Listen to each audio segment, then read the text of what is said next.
Hello guys, in this episode we have a very interesting question that we are told to find the value of n given that a power the whole of this, right? So let's see what we can do here. Let's start by expanding this particular bracket here. This particular bracket using the laws of indices we have, right?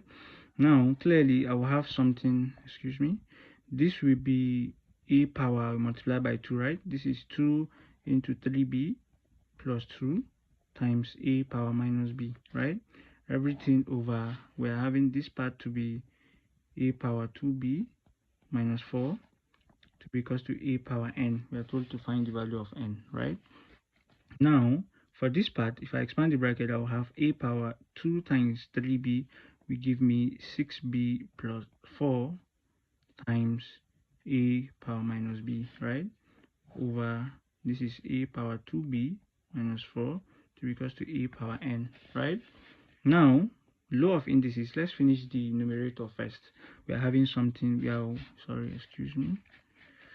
this will be a power 6b plus 4.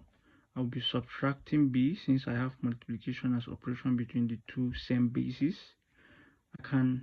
Let's leave it first. A power 2b minus 4. This is equals to a power n, right?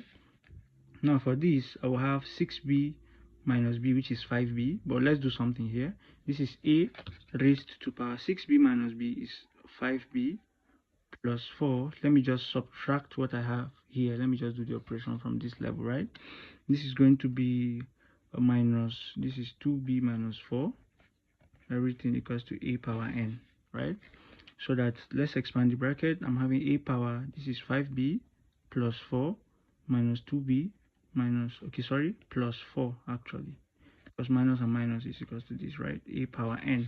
So that if I expand this down, 5b minus b is going to be 3b, so a raised to power 3b plus 4 and 4 will give me plus 8. It will be equals to a power n. So that if I equate the power, since we have same basis, I will have it that I'll have it that 3b plus 8 is equals to n, which I can conclude that n is equals to 3b plus 8. Thanks for watching and see you in the next episode.